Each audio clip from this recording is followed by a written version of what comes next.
Hey, this is the fifth episode of the podcast. I'm so happy you're here. I'm Daria, your host, and today we're heading to Bangkok to talk to Bas, an environmental activist, nonprofit director, and community organizer who has created several eco projects, including Eco-Walk and Eco-Guide. Bas shares the story behind his decision to map out a new pilgrim road along the Mekong River, what inspired him to focus on rivers, and how pollution, lack of education, and government inaction have made this work even more urgent. If you ever wondered how to start your own walking-based project or get involved in your neighborhood in a meaningful way, this episode is for you. This podcast is brought to you by Urban Therapy, a project where people rediscover their cities and connect with others through creative and mindful practices. You can find more information in the description. And now let's get into the conversation.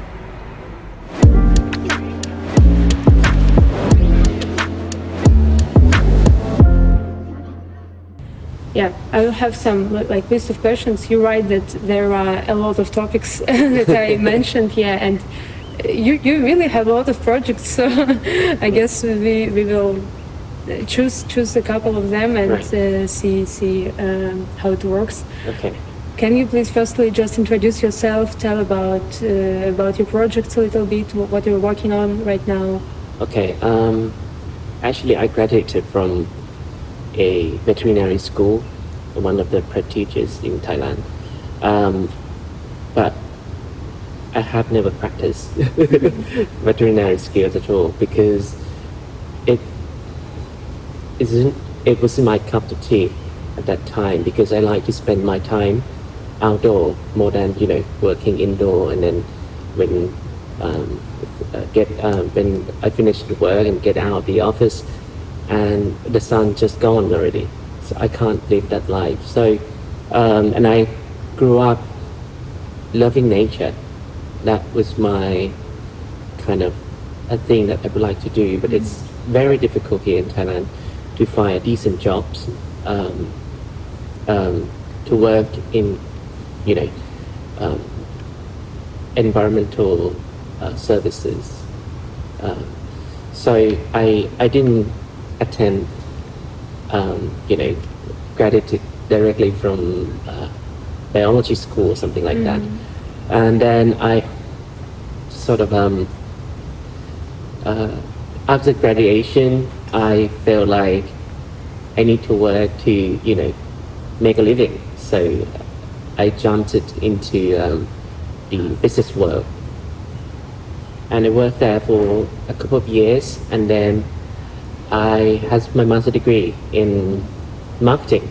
Oh. Yeah, that's what I did.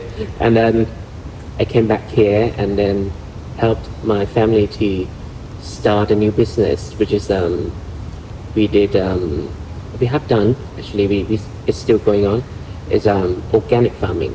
In Thailand, yes. So I used to be kind of a farmer for more than 3.5 years. Outside of Bangkok? Outside Bangkok, like 2.5 hours from Bangkok. And then... What did you produce? Lemons. Lemons. Yeah. Wow. It was quite new in Thailand during the time. I had to take care of 1,100 lemon trees. Wow. And I tried to incorporate this time it would be called regenerative farming, but at that time it was just organic farming. Or but what I tried to do that during the time, I was trying to invite all the life back into the orchard, to let them take care of themselves, to get the best produce out of the nature.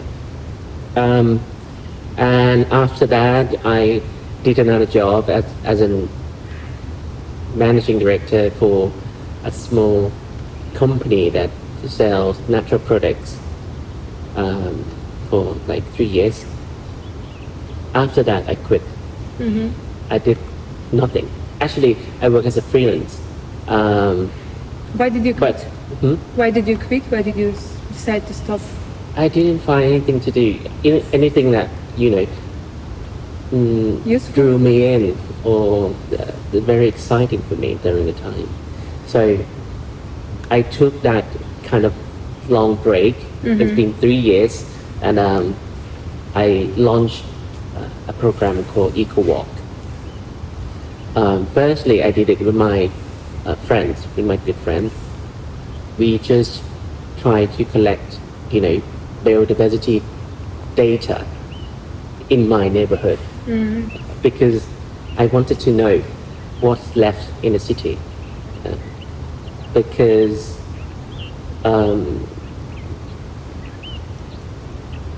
all of the insects that were my friends when I was young, it disappeared from the city.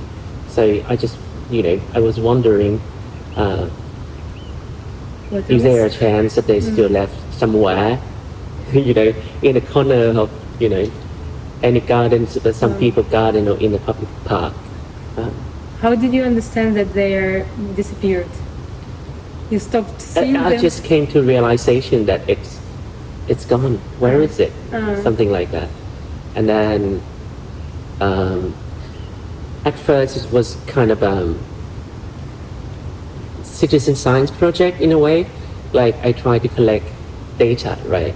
And invited, like-minded people in the neighborhood to walk with me to just help in, collecting data and learn about urban ecology. And then I've done that for 3.5 years, and it's still ongoing project. Can I ask you, can you please describe how do you collect data on this walk? What do you do? Okay, at the beginning it was quite a nerd, a geek event. Like I was so geek at, questioning about what kind of life that we have left, right? So I just kind of, I would say the cross-sectional study, like we just set the random routes and then we sort of jot down what we encounter on the day. For example, if we spot, barn swallows, like 20 barn swallows, we jot it down, something like that. And then we do it along the walk.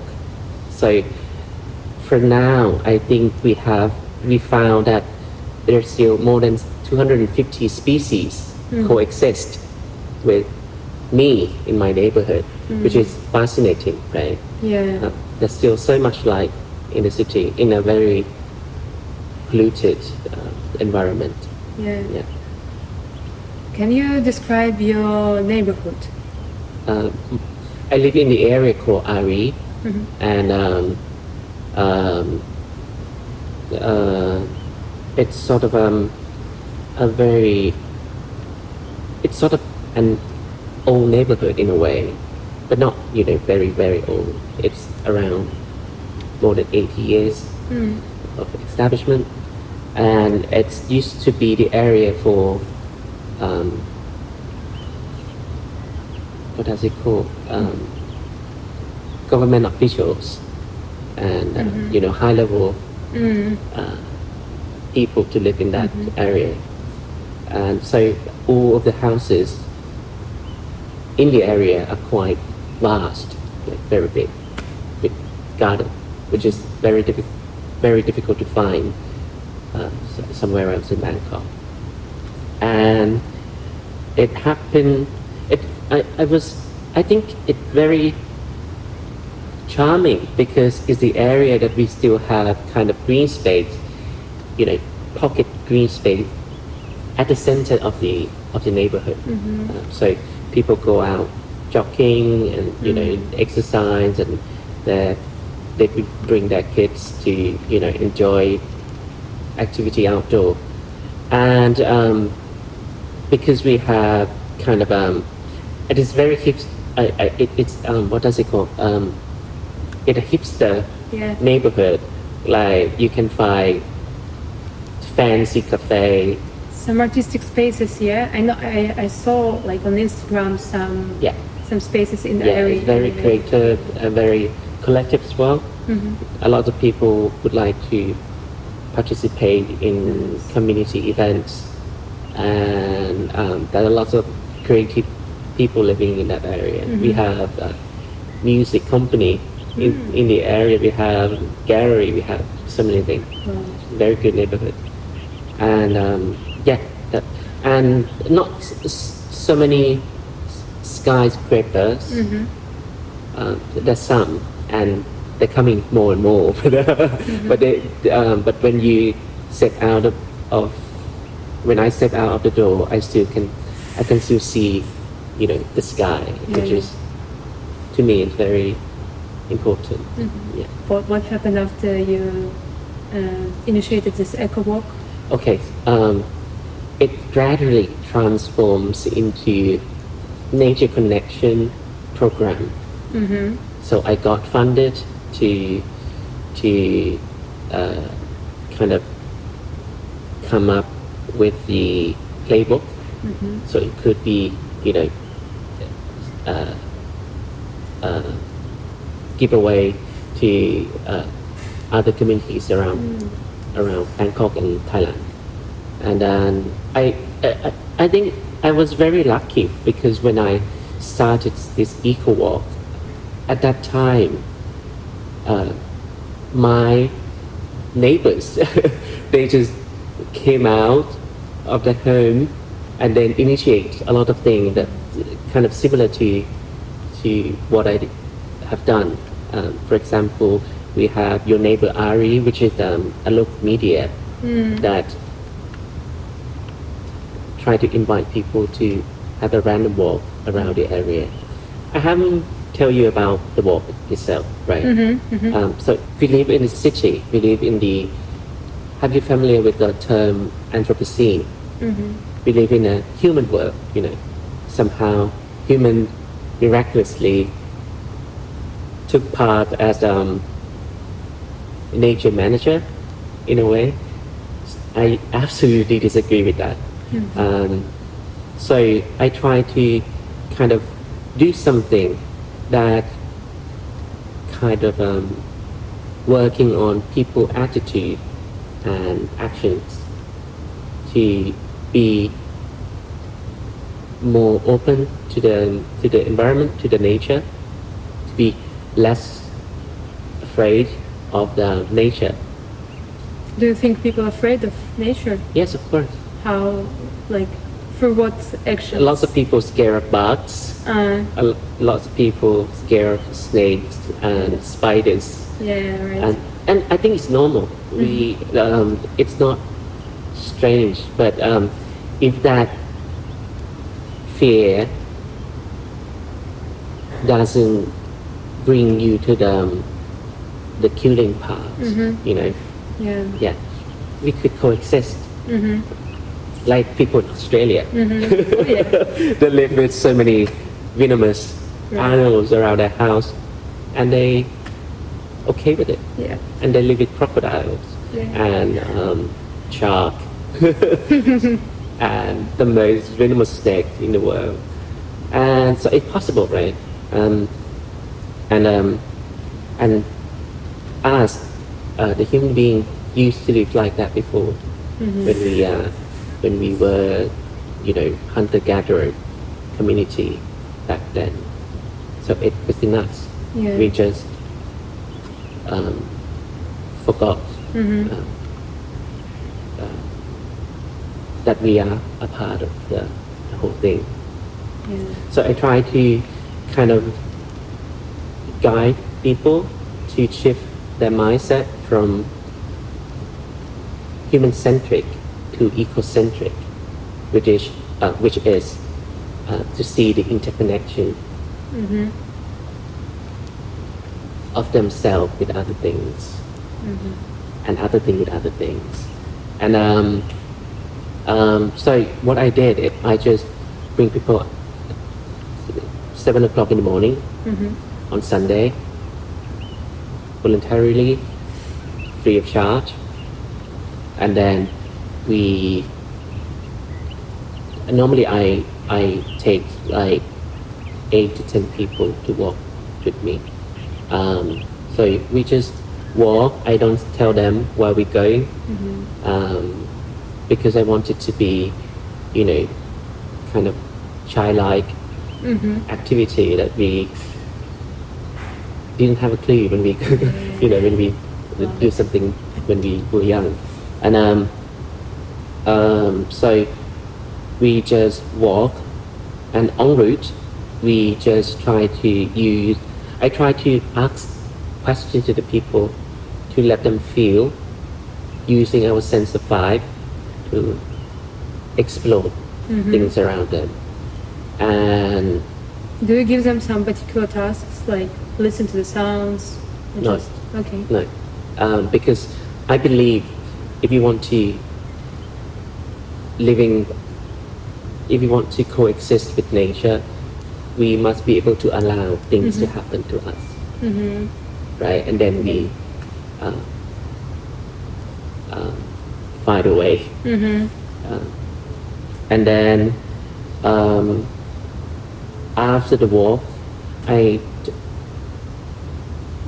it's kind of a ground rule that we have to spend at least 2 hours, walking. And after that, we just create a sharing circle. I ask them about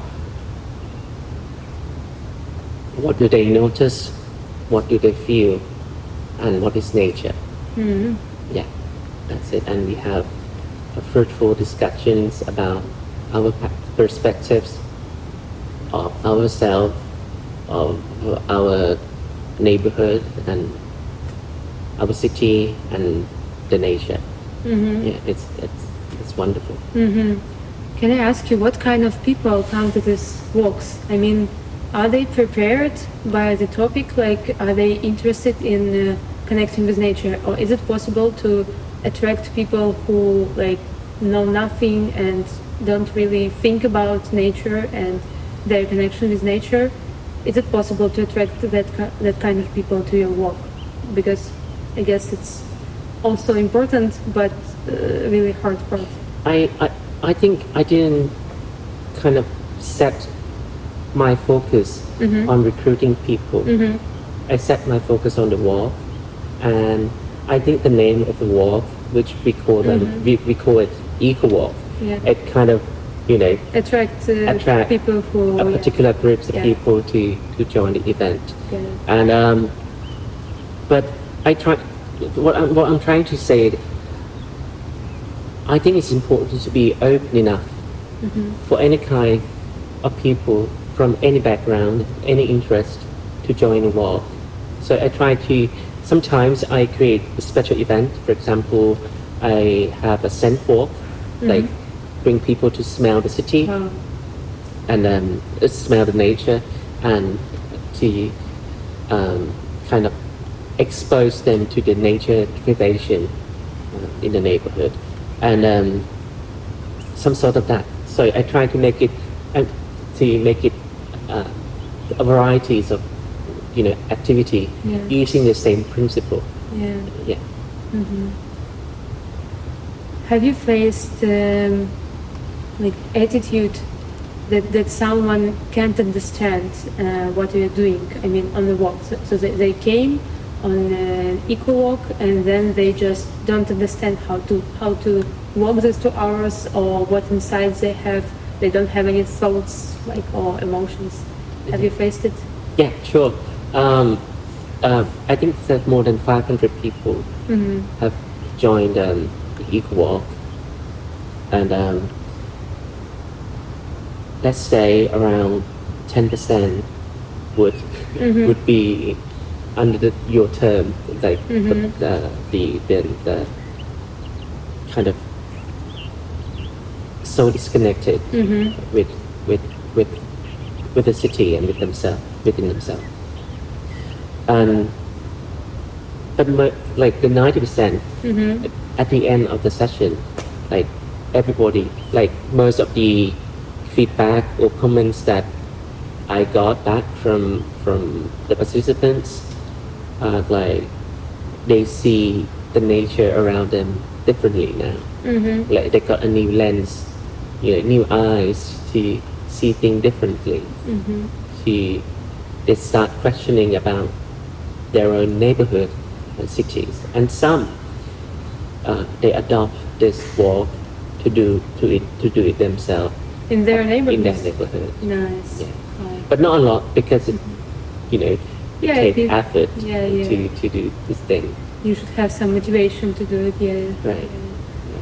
So I kind of focus on I make the eco walk easiest by walking in my neighborhood. So it was I try to make it less burden, so we could just Sunday morning we just go out and walk, just like we go to grab some coffee. I try to do something like that to make it less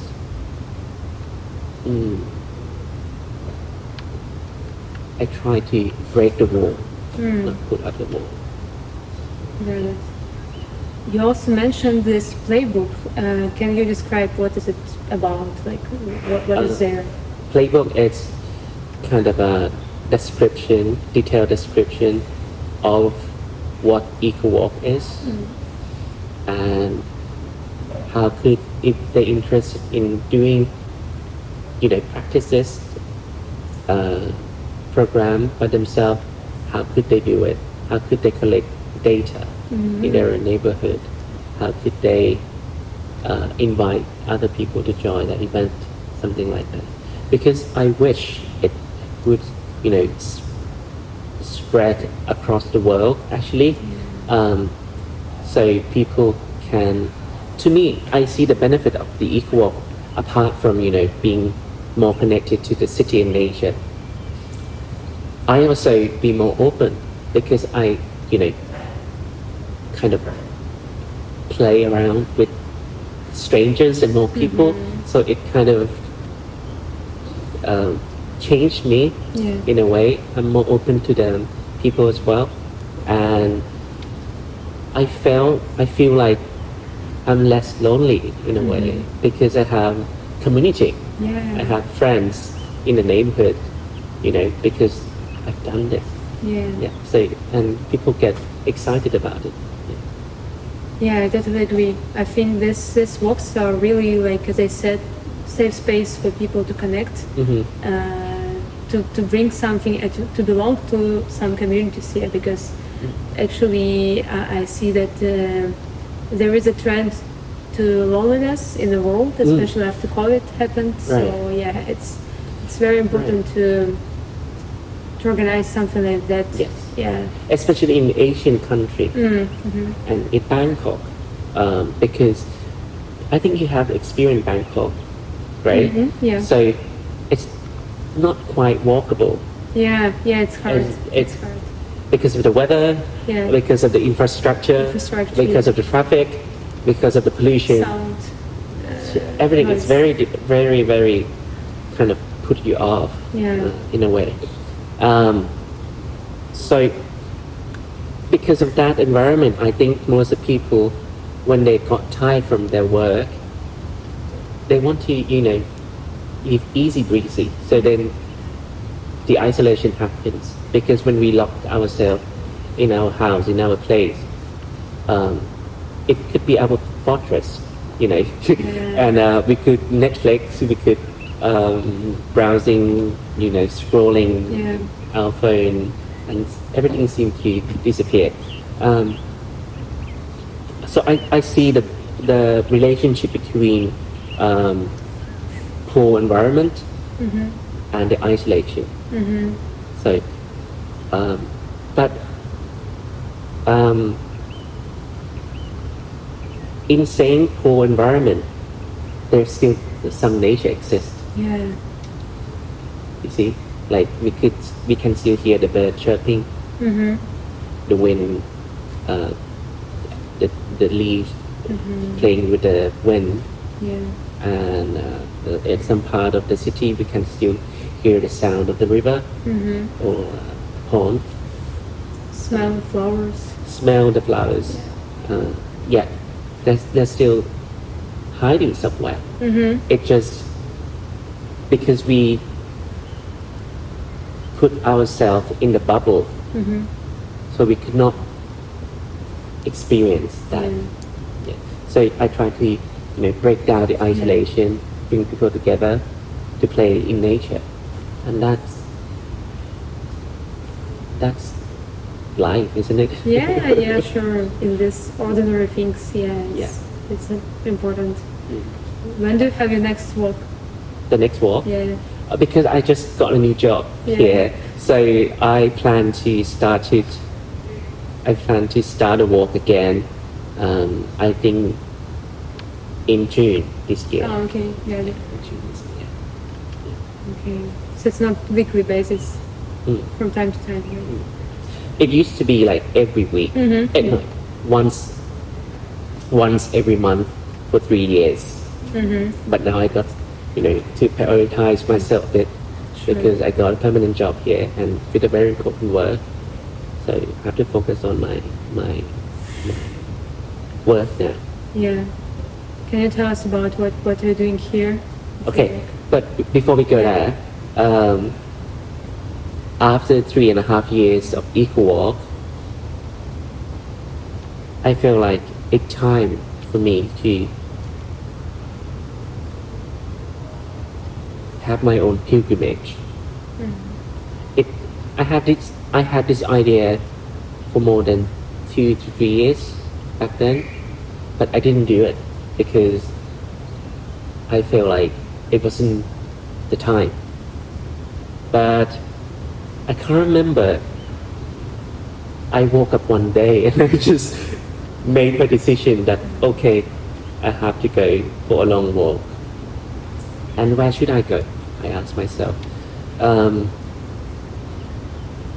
I've been around the world quite a bit in the past. I studied in the UK, in Europe, and also I was an exchange student in Chile. I've been to like almost every part of the world, but I know very little about my region, the Southeast Asia. So where I could make this work, I found that there is a river, a very important river in the region called Mekong.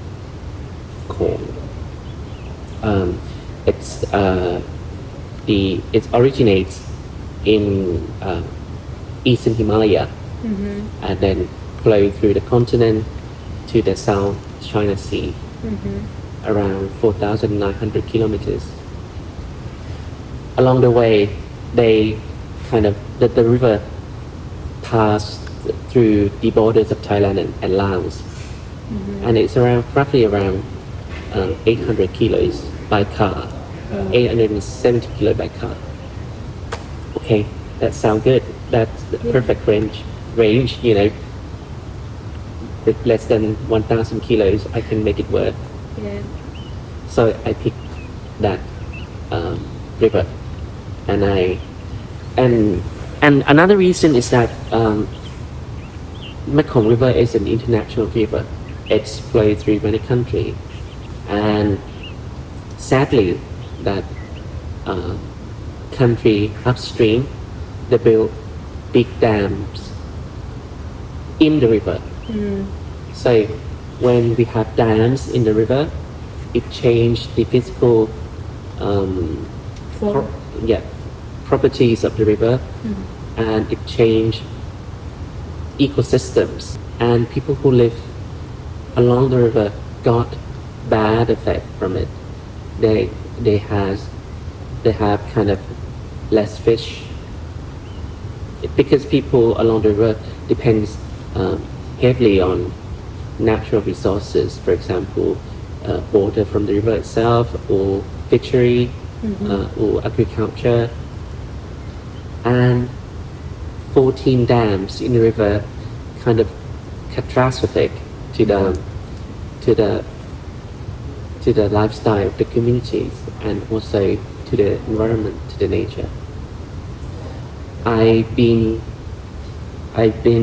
kind of followed the news about this river for a while, and I've noticed that there are some local communities that try to voice themselves that they got effect from constructions, dams, and hydropower dams, and it seems like they always lose to the power of the capitalism. And I think it's unfair. We're talking about climate crisis, we're talking about biodiversity loss, and when people try to protect it, we need to at least support them. How people tried to protect it before you started being interested in it? They've done so many things. You could look it up, the Mekong initiatives, but mostly they try to voice out the effect of the dam. For example, it changed the sedimentation, the annual sedimentation of the river, so they're gradually losing land to grow crops. They have 30 or 40 years ago, 30 years ago, I think, 30 years ago, if I'm not mistaken, the biggest fish in the world is, I can't remember its name, but the biggest fish in the world lives in this river. So that could weigh to 300 kilos. So it's like, it's massive. It's like this sofa that you're sitting in. And 30 years ago, they kind of regularly, like the fishermen, they could regularly catch this fish, weigh more than 200 and 300 kilos. But now, right now, the fish is critically endangered, and it's smaller in size. The latest one that they catch weighed 89 kilo, from 300 to 89. You see? Wow. You see the effect? Yeah. Yeah, this is very obvious, right? Yeah.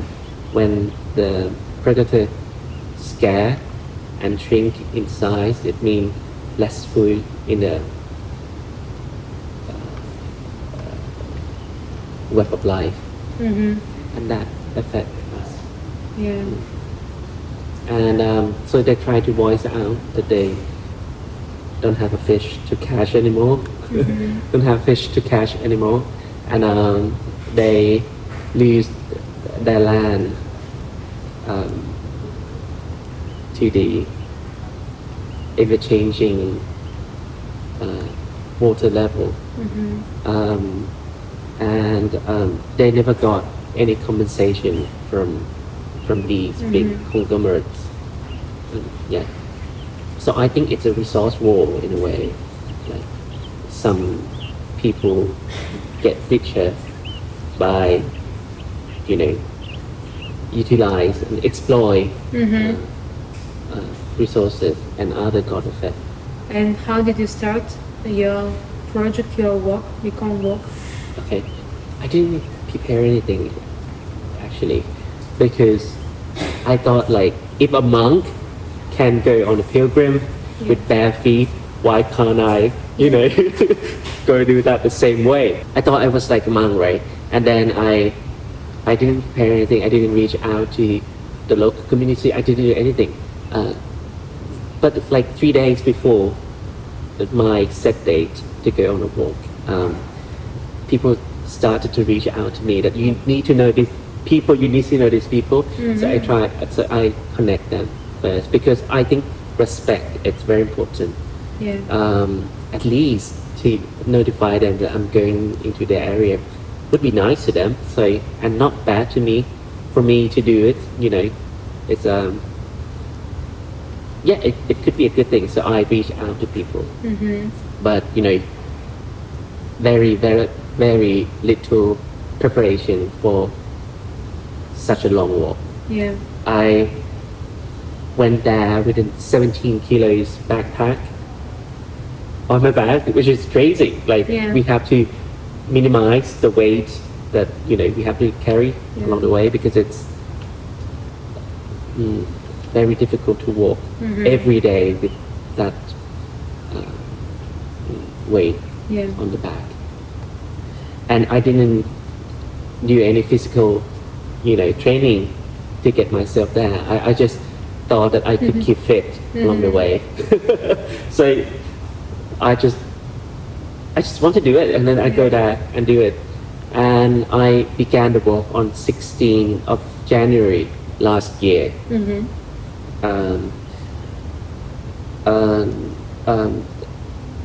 Like my intention is just, a lot of people ask me, why would you do it? I couldn't tell them at the beginning, because I knew nothing about the river. How could I come up with some ideas? I need input first to later then come up with something that could be a solution to the problems. So I just telling them that I came here to just explore and learn about the life of the river, which include geology, ecology, biology of plants, of fish, community work, some sort of that. And because it's at the borders of Thailand, it's quite remote, and it's not very urbanized, to say. So at the beginning, I didn't plan, so I just go on a walk and then find somewhere to stay along the way. Yeah, and sometimes I have to, sleep. What does it call? In a tent? No. In a tent for sure, but not in the wild, because at the border it's too dangerous to do that. Why it's dangerous? Because everything happens at the border. Okay. Every great businesses, everywhere around the world. Yeah. So I have to put safety first as well. So if I can't find hotels or accommodation to stay, I would ask people to stay in their village. So I sometimes stay at the temple, sometimes stay at the a community hall. I did that for 99 days. 99 days. Yeah, but not every day. But because I got a job in Bangkok as well, I have to return into the city, get the job done, and then go back at where I left. So I've done that in a period of 7 to 8 months. Because last year the temperature was so high, too dangerous to live outside, especially a long walk under the sun. It's too dangerous. So I have to put on a break for 2 months in April and May, because the temperature exceeds 40 degrees almost every day, and it's like 31 at night. So it's too stressful. Yeah, sure. So I came back, and then after the climate got better, I went on a last ride, and then I finished the walk. So it's in total 970 kilos. Wow. Yeah, on foot, no wheels. Wow. So I guess the main question after it is, what did you understand? What are your outcomes? What do you think? Have you prepared some work, paperwork? No. I'm gonna write a book. I'm gonna write a book about it soon. I think it's gonna launch this year. But it's very difficult to give you the answer, because I think it would depends on what's happening inside yourself. for me, I learned to be more. I learned that my body it's amazing. Like I learned about my endurance, my preservation, and I learned a lot about the ecology of the river, and I learned a lot about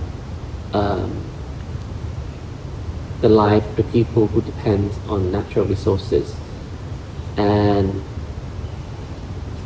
on the other side, I kind of see my own bias about the solution that I give to the people who ask me what should it be, what should I do.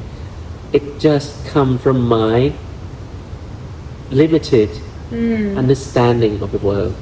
So you had like one solutions before, and then after your walk, you understood that they don't work and that there should be something else. Like I said, I didn't have any solution before I walked. Yeah. But you know, from the news and from the work I have done before, I work as an entrepreneur, so I have to work closely with them, the local government, and work with the NGOs and my friends. A lot of my friends are NGOs and technocrats, you know.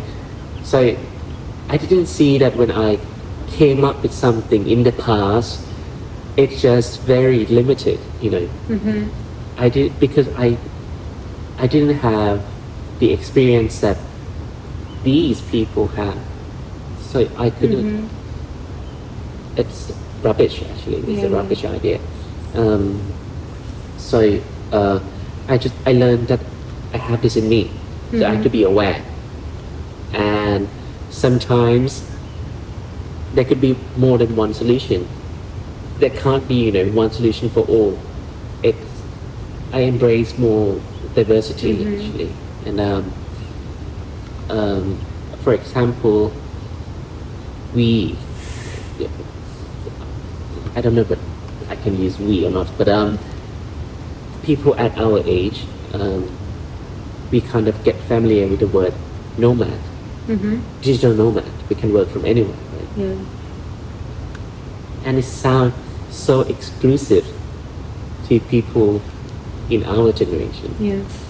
But actually, there's still nomad people, nomad lifestyle in a rural area. Yeah. Very dominantly in some country. And we don't have to work accordingly to them, to just one job description. We can have so many jobs. It could be, you know, a yearly job. It could be a monthly job. It could be a weekly job. It could be anything. Yeah. Yeah. That is an example. Yeah. Yeah, I can agree. What I'm trying to say that if people who have, for example, the policymakers, you know, when they talk about job, it seems like they kind of lock in the ideas of getting one thing done. Oh yeah. Excellently. Yeah. You know, like for example, invest in tourism, and then we just go for tourism. But actually, we could do tourism, and during the break, you know, high season, and at the low season, we could do any other things. Like we could go back for farming. Yeah. We could do manufacturing something. We could, you know, crafting something out of the resources that we have at hand, something like that. So it doesn't have to be one thing. Yeah, sure. So you're going to write a book. Are you going to initiate something to attract government to Mekong River? Yeah. Its problem. To me, I think every change in the world happens from just a small group of people. So I think the most important is to invite people to have direct experience with the river itself.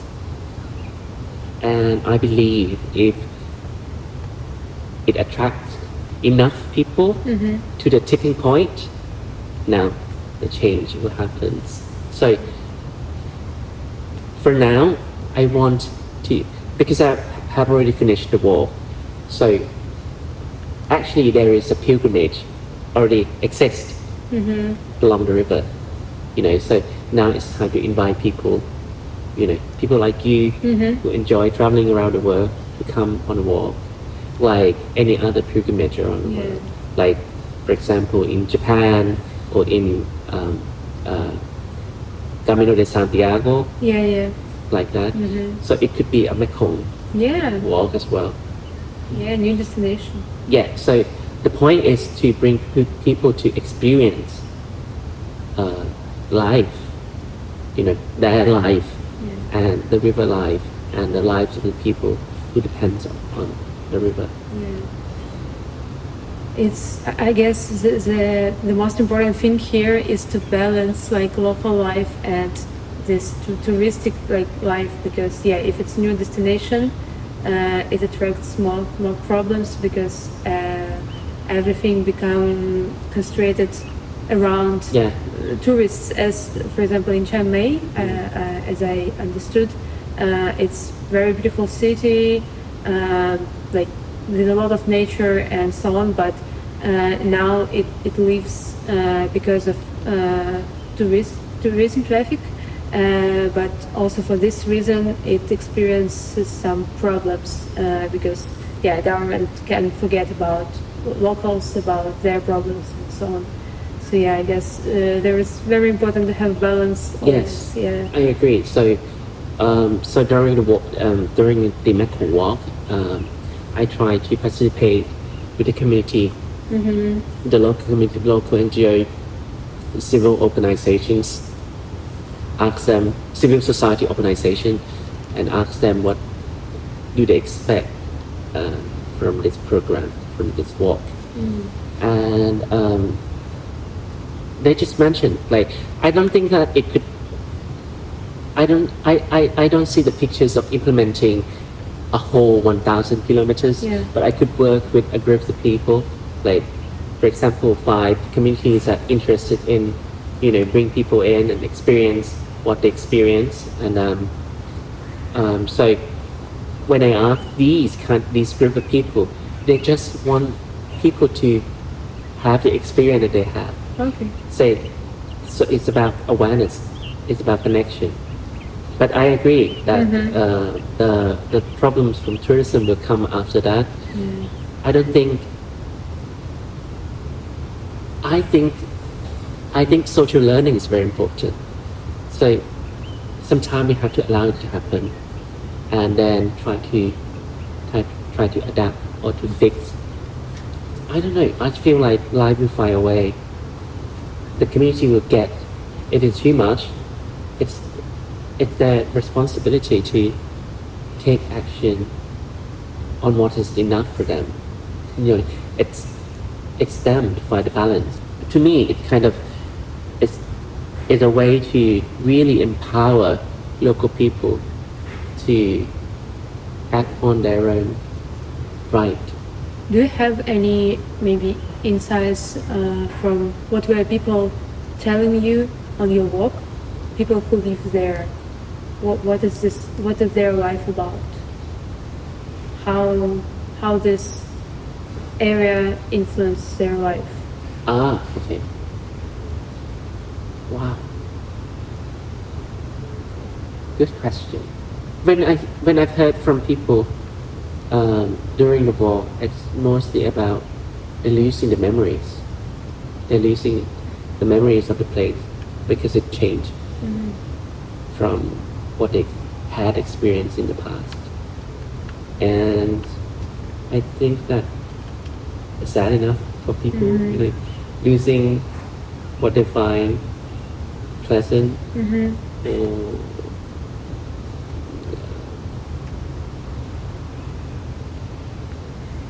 fulfilling in a way when they think about it, but they gradually losing it because of changing environment, because of the economic system, because of the governance level. Not every people feel the way I said. There could be some people that enjoy capitalism. There could be people who enjoy urbanization. It's a very there was a moderate group of opinions. Sure, yeah. While we're talking about river, can I ask you to tell me about why rivers in Thailand are polluted? I mean, it's for me as a person from another country who travel. I guess it's my first time seeing this quality of river. I know that it's normal for Asian countries. Not normal, of course, but yeah, it's unfortunately it is. I mean, how did it become like such an issue? I think it's all about politics and law enforcement, including infrastructure. For example, in Bangkok, we situated in the Chao Phraya Basin, which is a wetland, enormous wetland, and we kind of built the city on the wetland. So it used to have a lot of river and canals flowing through Bangkok, but somehow I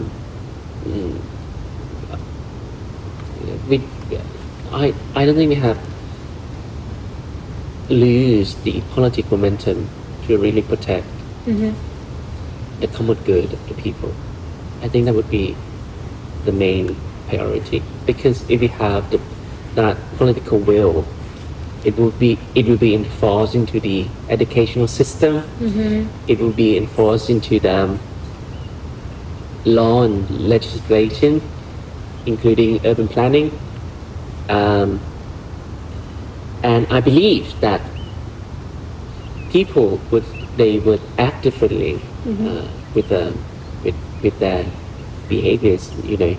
For example, they may not throw trash into the river. Have you seen a bed in a canal? Yeah, people do that. A bed in the canal. It's amazing that they throw things in the canal. So it's about education, right? Yes, because we don't have the political momentum, political will of the nation. To me, I don't know. I see it that way. Yeah. So that will cannot incorporate into educational system. Yeah, so that's why it's about education. Yeah, interesting. It's about common good. I don't think that we teach our people to be responsible and accountable for the common good.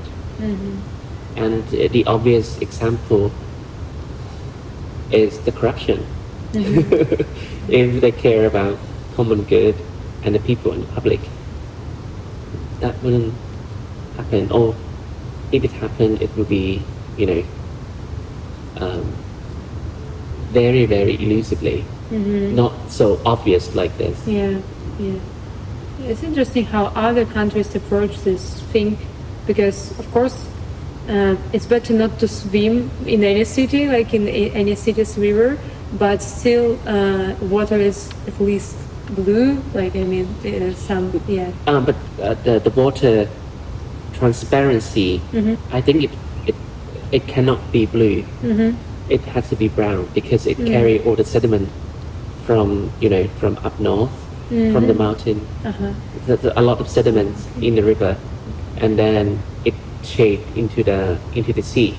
And as well, the sea brings something back into the river during some season.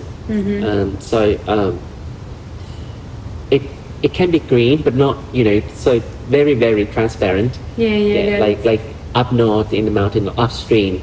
Yet we could where the rivers should still be clear and transparent and cold.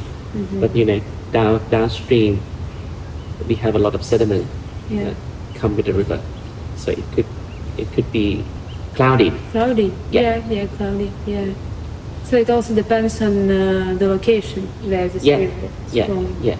And that you see when people watch telly or movies Yeah. and they think of open water from Yeah. the tap, they think that water should be clear, Yeah. but apparently at some part of the world it's not. Yeah, it's It's interesting. natural. Yeah. But it must be free from heavy metal, dangerous bacteria, trash for sure. I have one more question about I mean general question about Bangkok and Thailand.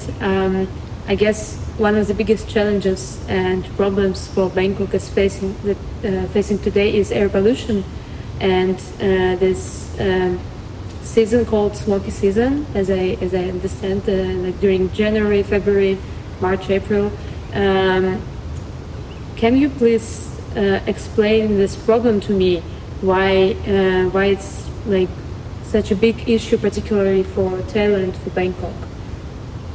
Okay. Let me talk about the work that I'm doing now. Now I'm the executive director of Green World Foundation.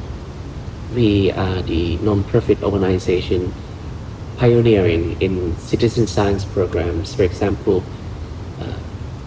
river detective and air pollution detective. So that's why I know something about the river. Yeah. Because we have a program that kind of people, local communities to monitor their own environment using bioindicators. In the case of river, we use nymphs of the dragonflies, caddisflies, something like that, to tell us about the cleanliness of the river and the quality of the river. And also we have the air detective program using lichen. We use that to detect the air pollution in the city. And we done it like 15 years ago. We launched the program in Bangkok, and we had a pollution map using lichen identification as the indicator 10 years ago. And now we come back. I kind of get back to our roots and relaunch this program again next month. Trying to bring people to get involved in monitoring the air quality in Bangkok, and especially not only in Bangkok, because the smoky season happens everywhere in Thailand. But I try to bring in urban residents to take part in environmental movement, because when we think about conservation, we always almost always about a forest, but actually city can also take part in the conservation as well. For example, we could have ecological park, we could build wildlife corridor, we could conserve our canals and river, something like that. So I try to win the heart of the urban residents to be the environmental, to have the skill sets of ecological monitoring, I would say, just like I do the Eco Walk. Right? It Connects. It connects, yes. And so because we just kind of redo the program, I found out that now the pollution in Bangkok happen from three sources. The first one is the traffic pollution. The second one is from the industry, what does it call? Industry, yeah. Manufacturing, something like that. And the last one come from the organic matter, burning, forest fire, something like that. And yes, that's why it's so bad, because we kind of rely heavily on monoculture crops. Like when we do agriculture, like when we do farming, we now to fit to make it feasible for the farmers, we normally plant one thing in a big area to make it at scale, right? Yeah. In Thailand, we depend heavily in sugarcane because we export. Like I think we top third of the sugar exporter in the world. So we have a lot of sugarcane plantation, and when they have to harvest their produce, they have to burn, set the fire. So that's why it's very intertwined with the economic system, and and we don't have the Clean Air Act, which protect the rights of people to have good air quality. And I think lots of people are working on it to get it passed, to make a law to protect our rights for the good air. So we don't have the law and regulation to protect our right to good air quality. Our economics depend heavily in monoculture, which still relies on burning organic matter to during the harvest season, and we don't have a good urban planning and design to encourage people to come out and use public transport. So they use cars. Use buses is impossible here, I guess. It's very difficult for me. I like Skytrain and bikes just because they're quick, like they are quick enough. But cars and buses, it's very hard. It's always in a traffic jam. And it makes sense to a lot of people because, for example, for myself, I cannot afford a house inside the city anymore. It's too expensive. So I have to stay out at the outskirts. And then how could I travel? How could I commute to work? There's no public transportation, a good quality public transportation, a cheap one, convenient one, a time reliable one. So I buy a car because it's the easy way out, and it makes sense. So that's, it's kind of messy. We mentioned a lot. We mentioned Eco-walk in every neighborhood. Some challenges for Bangkok, some Mekong River project. Anything you find interesting and you want to explore? I maybe would like to ask you, can you recommend some simple things that city residents can do to feel more connected to nature, to city, and maybe to integrate nature to their daily life? Okay, to me, I agree with you. So I kind of, when I saw your picture with Kun Ti, the last episode, I kind of very excited because we share the same vision. We think that walking is the way out, is the way to connect, and I agree with it. After the Mekong Walk, I discovered that walking is very intuitive, and I think it's for us, the human being. I think it's the only way to get maximum input into our senses. Sitting, we could just only use our sense of sight. And it's quite limited to the sense of smell and the sound and the touch. But when we walk, it's slow enough, and it's affordable. Affordable, of course. Yeah, I did Mekong Walk because it's affordable. I cannot travel on any other way because I have limited saving. So I decided to walk, and everybody can do it. Everyone, and it's good for the health. There's so many reasons why walking is our choice, right? So I think just get ourselves out and walk regularly. But I think if we want to connect to nature, sometimes a guide or someone who can help you open the door It's very important as well because we walk every day, right? But we didn't have anything. We don't have something that could trigger our thinking about what we do. So sometimes we need, instructor, a guide, a facilitator, just a couple of articles on the internet, something that is a trigger. We need that as well, so that we could change our way of walking into something more connected to our surrounding. Yeah. Yeah, it's nice decision, nice and easy. Simple one. Just go out on a walk. To me, I would recommend everyone to go into a neighborhood that you think that you want to go. Go explore that.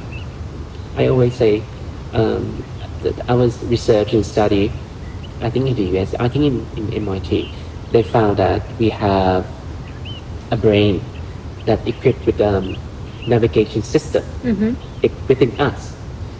If we lose sense of direction, we could not stand because the brain would get dizzy and we cannot, stand on our feet. And so it's very intuitive, like I said, and you never get lost. Just put the phone down, put the Google Maps away for a minute, and then just go explore. And I think that would be one of the trigger points to kind of experience the world around you differently. And I think that's important. Yeah. Okay. Thank you. I think we are done here. Yeah, thank you very much for sharing you for having me. all these projects and your recommendations, your inputs on what is happening here and what is already, what people already do, what you personally do. I wish I could bring you to the Mekong pilgrimage. Yeah, I will be waiting we could walk like 100 kilometers. Oh yeah. in 7 days. Easy.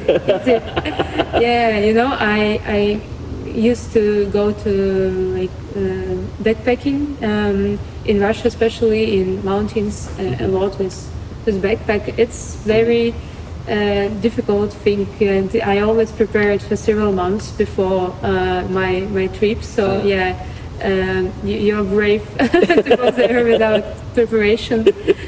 It's really, really cool. I'll show you pictures of a video of the river. Thank you for having me. Yeah, thank you very much. So would you like to have a short walk around this neighborhood? Yes, we could do. I will share some tasks with you.